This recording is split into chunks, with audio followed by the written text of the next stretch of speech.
સમાચારમાં આગળ વાત કરશું। ભાજપ દ્વારા સંકલ્પપત્ર જાહેર કરવામાં આવ્યું।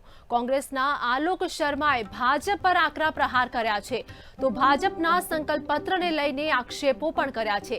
70% વાયદા આ સંકલ્પપત્રમાં પાછલા વાયદા પૂરા થયા નથી તેવા તેઓએ આક્ષેપ કર્યા છે। અમને લાગ્યું કે ભાજપ માફી પત્ર જાહેર કરશે। જેપી નડ્ડા જુઠ્ઠાણું ચલાવીને ગયા છે તેવું આલોક શર્મા દ્વારા કહેવામાં આવ્યું છે।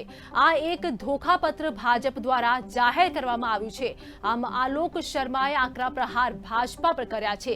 કોંગ્રેસના આલોક શર્માએ ભાજપા આકરા પ્રહાર કરતા નિવેદન આપ્યું છે, જેમાં ભાજપના સંકલ્પપત્રને લઈને તેઓએ આક્ષેપ કર્યા છે। 70% વાયદા આ સંકલ્પપત્રમાં પાછલા વાયદા પૂરા થયા નથી તેવું તેઓ દ્વારા નિવેદન આપવામાં આવ્યું। संकल्प पत्र 2022 की चुटनी माटे अभी अभी आया है। हम भी देख रहे थे और हम भी तैयारी कर रहे थे कि देखते हैं भाई 27 साल हो गए, अब आगे क्या रास्ता बीजेपी ले जाना चाहती है। कांग्रेस पार्टी ने इनका पिछला घोषणा पत्र भी पूरा स्टडी किया। शायद नड्डा साहब ने तो नहीं किया होगा, हमने पूरा का पूरा घोषणा पत्र स्टडी किया और स्वयं भाजपा ने माना है कि इसमें से बहुत से वायदे पूरे नहीं हुए हैं। हमने देखा है कि लगभग 70% वायदे इस संकल्प पत्र के पिछली बार के नहीं हुए।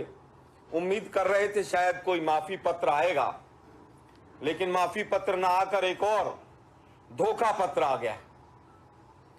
बीजेपी का जो ये मैनिफेस्टो है, ये मैनिफेस्टो नहीं है, कोई संकल्प पत्र नहीं है, ये भाजपा का धोखा पत्र है।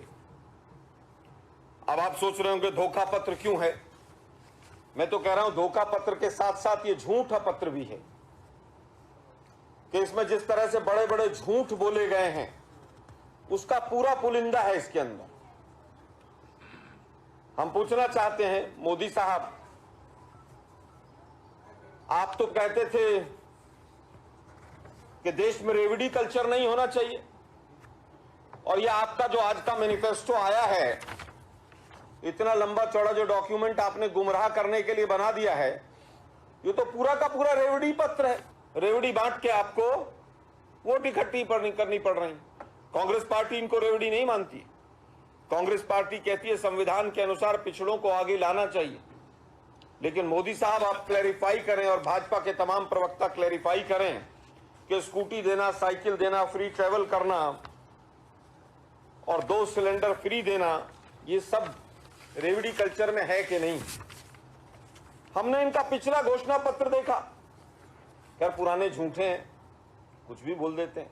15 लाख अकाउंट में आएंगे, 2 करोड़ रोजगार हर साल देंगे, 100 स्मार्ट सिटी बनेंगी, पता नहीं क्या क्या।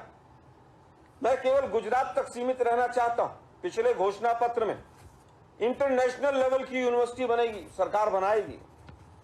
हम ढूंढ रहे थे, सारा गूगल छान मारा, तमाम लोगों से बात की कि कहाँ है वो इंटरनेशनल लेवल की यूनिवर्सिटी जो पिछले साल मोदी जी ने, पिछले चुनाव में मोदी जी ने और इनके रूपाणी साहब ने वायदा किया था, कहाँ है वो। स्मार्ट ट्रैफिक मैनेजमेंट और पता नहीं कौन कौन से वायदे थे। सीसीटीवी लगाए और उसमें क्या होता, मीमो आता 1000 रुपए का। मोबाइल क्लिनिक की बात पिछले घोषणा पत्र में भी थी, इसमें भी है।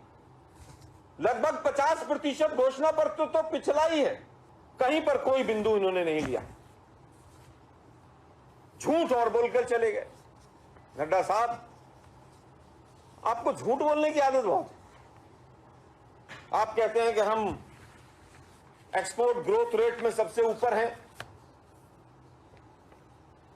पिछले साल के आंकड़े निकाले तो सबसे ऊपर उड़ीसा है। एफडीआई में, इनफ्लो में गुजरात का 6ठा नंबर है। तमाम आंकड़े हमारे सामने। आप एक्सपोर्ट की बात करते हैं, गुजरात का व्यवसायी हमेशा से एक्सपोर्ट करता आया। राजकोट से टूल्स और अंकलेश्वर से कुछ और कपड़ा सूरत से हमेशा से एक्सपोर्ट होता रहा, आज भी एक्सपोर्ट हो रहा है। सरकार की नीति तो यह होनी चाहिए इंपोर्ट कितना हुआ वो भी बताएं। चाइना से पिछले 1 साल में लगभग ऑलमोस्ट डबल इंपोर्ट हो गया हिंदुस्तान का। हमने कहा कोरोना में जो लोग मृतक हुए उनके परिवार को 4 लाख देंगे।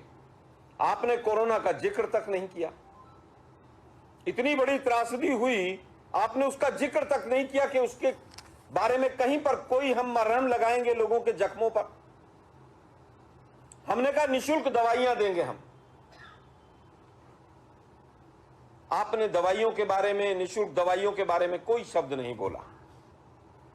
अब आते हैं रोजगार के ऊपर। हम तो सोच रहे थे 22 पेपर आउट हुए थे, शायद कोई किसी जांच वांच आयोग की बात करेंगे, लेकिन 22 पेपर आउट, कोई जांच नहीं होगी। 2 करोड़ रोजगार दे ही दिए थे पहले ही।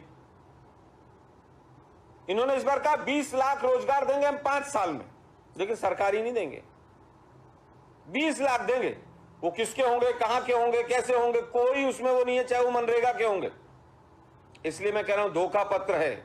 अगली बात आती है सामाजिक न्याय की और महंगाई को कम करने की। महंगाई का मां मुझे तो मिला नहीं। मैं इनका पूरा इंडेक्स देख रहा था कि शायद कहीं महंगाई का मां होगा, कहीं मिला नहीं हमें। कांग्रेस पार्टी ने महंगाई को कम करने के लिए 500 रुपए में हम गैस का सिलेंडर देंगे ताकि गरीब गृहिणी को फायदा हो। 5 रुपया हम पर लीटर दूध पर सब्सिडी देंगे ताकि पशुपालकों को फायदा हो और महंगाई से निजात मिले। 8 रुपए में इंदिरा रसोई में हम गरीबों को भोजन देंगे ताकि गरीबी जो बढ़ रही है उससे निजात मिले।